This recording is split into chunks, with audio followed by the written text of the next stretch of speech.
का ग? असं काय विचारते? आता काय झालं? नाही तसं नाही, पर ते गणेश मला म्हणले का उद्याच्याला मला काहीतरी कळणार आहे.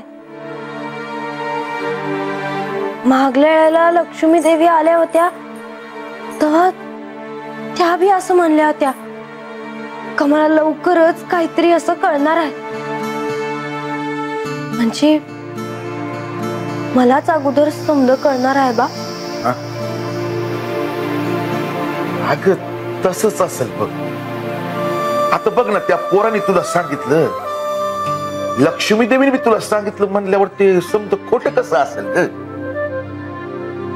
तुझ्या हाती काय तरी लागणारच असणार बघ. ही खून आहे त्याची, हे ध्यानात ठेव. हे बाण, तुला मागच्या जन्माचं कळलं की देव तुला घेऊन कैलासात जा. देवाने त्यासाठीच महाराजांना हे आख्यान घालायला सांगितलं असेल ना? वय बा. अरे पर तू असं कशा पायी विचारतो आहेस? अगं असं पायी विचारतोय की तू माझ्यापासून दूर जाणार, माझी पोर हातनं जाणार. देवासंग लगीन झाल्यावर तू सुखात राहशील असं वाटलं होतं ग मला. पर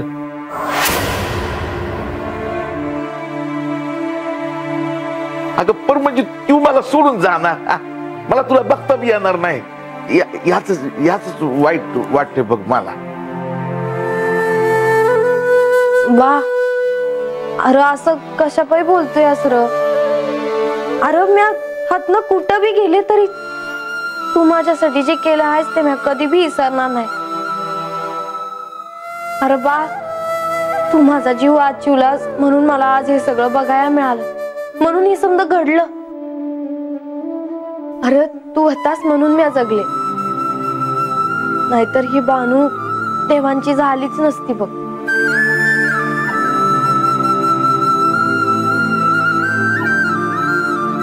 ए बा, आता विचार कर बसू नकस.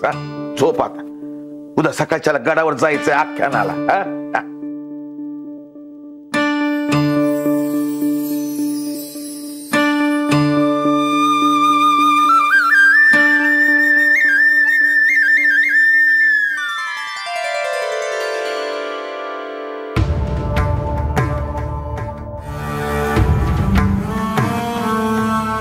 ह्या शिवलीलेत मणी आणि मल्लांचा माझ्या हातून संहार होणं हे परम नियतीनं लिहून ठेवलं होतं. ह्या शिवलीलेत मी पार्वतीला दिलेल्या वचनाची पूर्तता देखील होणार आहे. पण अजूनही ह्या शिवलीलेत अनेक महत्वाची कार्य पूर्ण व्हायची आहे.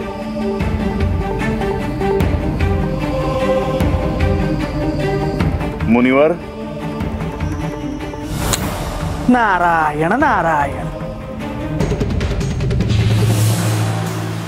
प्रणाम देवा. देवा आपण मला बोलवले? मुनिवर, मला तुमच्यावर एक अत्यंत महत्वाचे दायित्व सोपवायचे आहे. कोणते देवा? मुनिवर, स्वर्गलोकी इंद्रदेवांना जेजुरी गडावरील होणाऱ्या राज्यसभेचे आमंत्रण तुम्ही द्यावे. केवळ इंद्रदेवच नाही तर तिथे उपस्थित असणारे देवऋषी, देवगण ह्या सर्वांनाच तुम्ही आमंत्रण द्यावे. नारायण नारायण.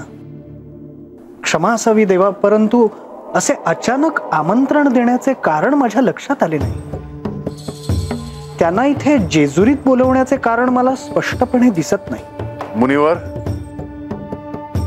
ह्या सृष्टी चक्रात अशी अनेक कार्य आहेत की जी दृश्य स्वरूपात नसतात. ती पूर्ण करण्यासाठी अशा प्रकारे अनेकदा सहाय्य घ्यावे लागते. असेच एक कार्य पूर्णत्वाला नेण्यासाठी इंद्रदेवांचा सहभाग आवश्यक आहे आणि त्यासाठीच इंद्रदेवांना बोलवावे.